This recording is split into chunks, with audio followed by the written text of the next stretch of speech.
بسم اللہ الرحمن الرحیم نحمدہ ونصلی علی رسولہ الکریم اما بعد۔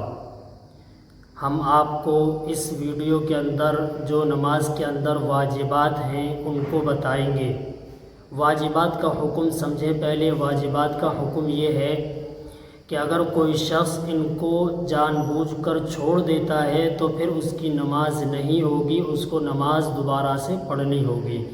اور اگر کوئی چیز بھول کر چھوٹ جاتی ہے، ایک چیز چھوٹ گئی یا دو چیزیں چھوٹ گئیں، تین چھوٹ گئیں، تو پھر اس سے سجدہ سہو لازم ہوگا۔ سجدہ سہو کر لے انسان تو اس کی نماز درست ہو جائے گی، ٹھیک ہو جائے گی۔ تو واجبات نماز کیا کیا ہیں؟ تو نمبر 1 ہے فرض کی پہلی اور دوسری رکعت کو قرأت کے لیے متعین کرنا، طے کرنا۔ نمبر 2 ہے فرض نمازوں کی تیسری اور چوتھی رکعت کے علاوہ ہر نماز کی ہر رکعت میں سورہ فاتحہ پڑھنا۔ نمبر 3 ہے فرض نمازوں کی پہلی 2 رکعتوں میں سورہ فاتحہ کے بعد سورت پڑھنا۔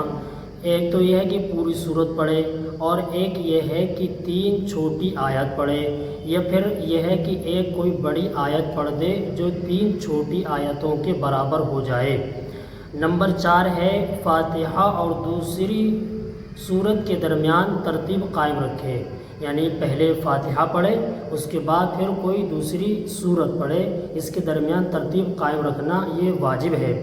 نمبر 5 ہے نماز کے فرائض میں ترتیب قائم رکھے، یعنی پہلے قیام کرے، پھر رکوع کرے، پھر سجدے کرے۔ یہ نماز کے فرض ہیں، ان میں ترتیب قائم رکھے، پہلے قیام ہوگا پھر رکوع ہوگا، اس طریقے سے یہ پوری ایک ترتیب ہے۔ نمبر 6 ہے جب قومہ کرنا۔ قومے کا مطلب یہ ہے کہ جب ہم رکوع کریں گے اور رکوع کرنے کے بعد جب اٹھیں گے تو اٹھنے کو قومہ کرنا کہتے ہیں۔ تو اس میں تھوڑا سا رک جانا یہ گویا کہ واجب ہے، ضروری ہے۔ نمبر 7 ہے جلسہ کرنا۔ جلسہ کرنے کا مطلب یہ ہے کہ جب ہم پہلا سجدہ کرتے ہیں، پہلا سجدے کرنے کے بعد تھوڑا سا جو بیٹھتے ہیں، یہ بیٹھنا واجب ہے۔ نمبر 8 ہے تعدیل ارکان کرنا۔ تعدیل ارکان کا مطلب یہ ہے کہ جو نماز کے اندر فرائض ہیں ان کو اچھی طریقے سے ادا کرنا، اور ہر فرض کم از کم ایک بار ایک تسبیح کی مقدار سبحان ربی الاعلیٰ جو تسبیح ہے اس کی مقدار کم از کم ٹھہرنا، رکنا۔ نمبر 9 ہے قاعدہ اولیٰ کرنا۔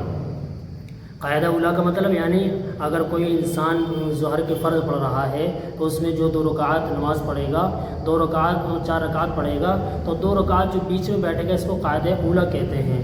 تو قاعدہ اولیٰ کرنا یعنی 3 اور 4 رکعت والی نماز میں 2 رکعتوں کے بعد تشہد میں جو بیٹھتے ہیں اس کو قاعدہ اولیٰ کہتے ہیں۔ تو قاعدہ اولیٰ کرنا یہ بھی واجب ہے۔ نمبر 10 ہے دونوں قعدوں میں تشہد پڑھنا، یعنی پہلا جو قعدہ ہوگا اس میں بھی تشہد پڑھیں گے اور دوسرا جو قعدہ ہوگا اس میں بھی تشہد پڑھیں گے۔ جب کوئی انسان 4 رکعت فرض پڑھ رہا ہے تو پہلے کی جو 2 رکعت پر بیٹھے گا، اسے بیٹھنے کو قعدہ کہتے ہیں، تو اس قاعدے میں بیٹھنا اور تشہد پڑھنا یہ واجب ہے۔ دوسرا جو قعدہ کرے گا، بیٹھے گا، اس میں بھی تشہد پڑھنا یہ بھی واجب ہے۔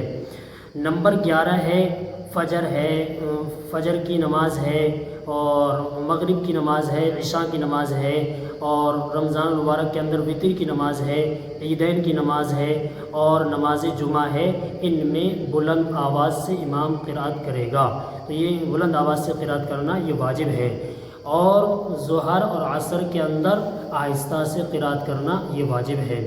نمبر 12 ہے السلام علیکم ورحمۃ اللہ کہہ کر نماز کو ختم کرنا یہ واجب ہے۔ اور نمبر 13 ہے نماز وتر میں قنوت کے لیے تکبیر کہنا، یعنی جب ہم وتر کی نماز پڑھتے ہیں تو جب اللہ اکبر کہیں گے تو اللہ اکبر جب ہم کہیں گے تو یہ واجب ہے اللہ اکبر کہنا، اور اس کے بعد جو ہم قنوت پڑھیں گے اللہم انا نستعینک، یہ پورا قنوت پڑھنا یہ واجب ہے۔ اور نمبر 14 ہے کہ عیدین کی نماز میں 6 زائد تکبیریں کہنا یہ واجب اور ضروری ہے۔ تو یہ ہیں نماز کے واجبات جو ہم نے آپ حضرات کی خدمت میں پیش